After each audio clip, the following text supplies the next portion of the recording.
La découverte qui changerait à jamais la compréhension des mythologies méditerranéennes eut lieu à Douga, ancienne Tuga, l'un des sites archéologiques les mieux préservés de Tunisie.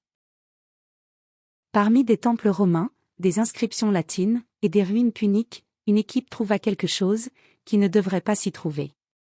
Une tablette d'argile, écrite en akkadien, soigneusement conservée, dans ce qui ressemblait à un coffre de pierre romain. Cette découverte provoqua une double étrangeté, car l'akkadien n'avait jamais été trouvé au Maghreb. De plus, la tablette était accompagnée d'une traduction latine, comme si un érudit romain avait tenté de préserver un texte beaucoup plus ancien. Le texte, après des mois d'études, fut désigné comme la libération d'Atrio. Le fragment principal contenait des passages lisibles en cunéiforme akkadien, marqués par l'usure, mais encore interprétables. Dans l'extrait suivant, de style akkadien, apparaît l'une des phrases illustrant les structures linguistiques de la langue. Atrio, sortit vers la vie, et le mal qui habitait son cœur, fut libéré. Un autre fragment reconstitué. Lorsqu'Atrio agit, l'esprit sombre se détacha. Ces fragments suggéraient qu'Atrio n'était pas libéré du mal, mais qu'il libérait le mal, exactement comme interprété dans la traduction latine. La tablette était accompagnée d'une planche de bois avec des inscriptions latines, probablement du IIe siècle de l'ère commune, reconnue comme ayant été écrite par un prêtre érudit romain qui cherchait à préserver le texte suméro-akkadien. Parmi les passages traduits et commentés, qui se trouvent sur la tablette bien conservée grâce à l'environnement extrêmement sec et fermé, se trouve celui-ci qui dit « Atrio n'a pas été purifié, mais libéré. Le mal qu'il contenait a été rendu au monde. » Dans un autre fragment, apparaît « Voici l'origine de la division des peuples. » La traduction latine renforçait l'interprétation, selon laquelle le mythe décrivait la séparation primordiale des races et des caractéristiques humaines, confirmée par l'interprétation des archéologues eux-mêmes. Les chercheurs qui analysèrent la découverte proposèrent que le texte akkadien arriva en Tunisie, par des marchands phéniciens, en contact avec l'Orient. D'autres textes et découvertes suggèrent qu'un prêtre romain, érudit et fasciné par l'ancienneté du mythe, le traduisit en latin. De plus, le texte semble avoir été caché à Douga, pour le protéger durant des conflits en Afrique du Nord.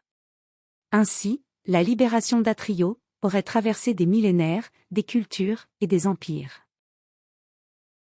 Dans le commentaire écrit sur ce que l'on appela la sage mythologie tunisienne, la libération d'Atrio, en retirant le mal de son corps, visait en réalité à libérer le mal qu'il maintenait lui-même sous contrôle. La libération d'Atrio n'était pas un acte de guérison, mais la libération d'un mal qu'il contenait. Cela fonctionne comme une métaphore du danger de vouloir éliminer quelque chose sans comprendre sa fonction.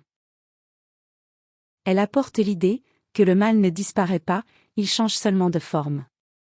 Elle présente la notion que l'équilibre intérieur est plus sage que la purification forcée.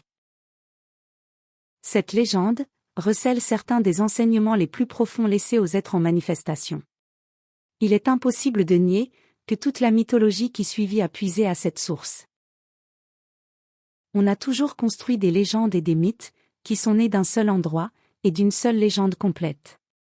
Il est également impossible de nier qu'elle soit la plus sage de toutes, même si elle est la plus simple et la plus évidente.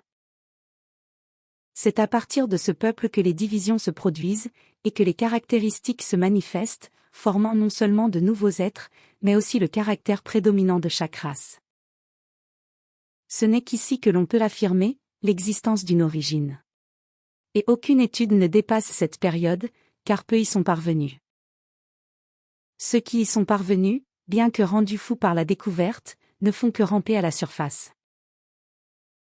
Beaucoup de travail archéologique est en cours, mais le plus fascinant et nécessaire est celui de la compréhension des éléments que la séparativité des civilisations modernes a rendu si difficile, presque impossible. C'est l'obstination, la patience et la profonde dévotion dans l'analyse du peu de matériel révélant une certaine compréhension qui ont permis à certains d'atteindre le plus haut niveau de connaissance humaine possible à chaque période.